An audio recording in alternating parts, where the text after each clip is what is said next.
Tidak usah menghindari keramaian, ayo berbondong-bondong datang ke masjid. Takut itu kepada Allah, jangan takut kepada virus. Apakah memang bisa dipertentangkan ketakutan manusia terhadap suatu hal dengan ketakutan kepada Allah? Iya, Man, pertanyaannya ini memang biasanya atau biasa kita terdengar seperti itu. Padahal tidak harus dipertentangkan antara aneka takut itu. Kita lihat dulu, takut itu adalah keresahan menyangkut masa depan. Sedih, keresahan menyangkut masa lalu. Apa yang diresahkan menyangkut masa depan bisa bermacam-macam. Ada orang takut tua, takut tidak lulus ujian, takut hujan, takut mati, takut pada Tuhan. Bermacam-macam takut ini ada cara yang dianjurkan oleh akal atau oleh agama untuk ditempuh. Takut pada singa, hindari singa. Takut pada Allah, mendekat pada Allah. Takut tidak lulus ujian, belajar. Demikian seterusnya.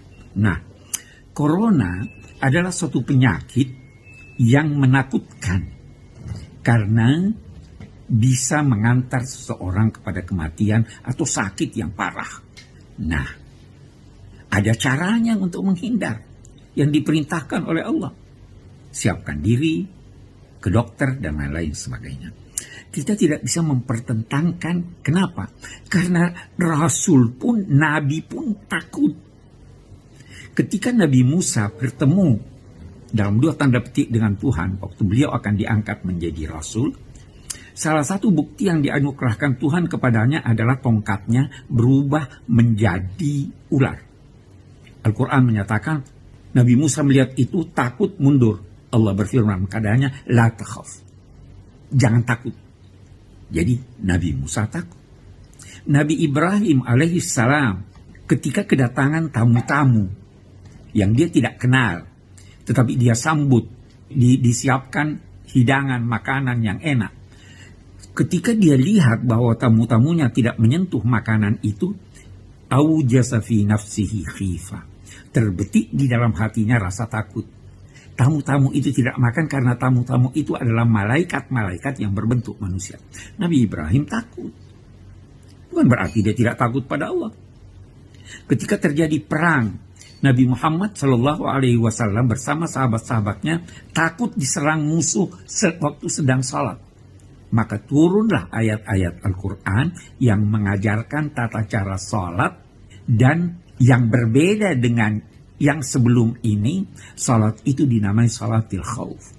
Jadi tidak harus dipertentangkan antara takut pada corona, takut pada binatang, takut pada ini.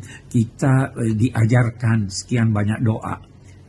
Nana kan tahu kita di rumah itu baca doa yang diajarkan oleh orang tua kita, ya amanal khaifin, aminna mimma nakhaf, najjina mimma nakhaf, salimna mimma nakhaf. Wahai Tuhan yang memberi rasa aman kepada orang-orang, selamatkan kami dari apa yang kami takuti. Beri kami rasa aman terhadap apa yang. Jadi tidak ada pertentangan.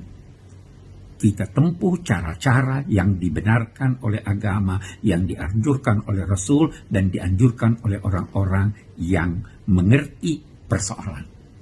Jangan dipertentangkan.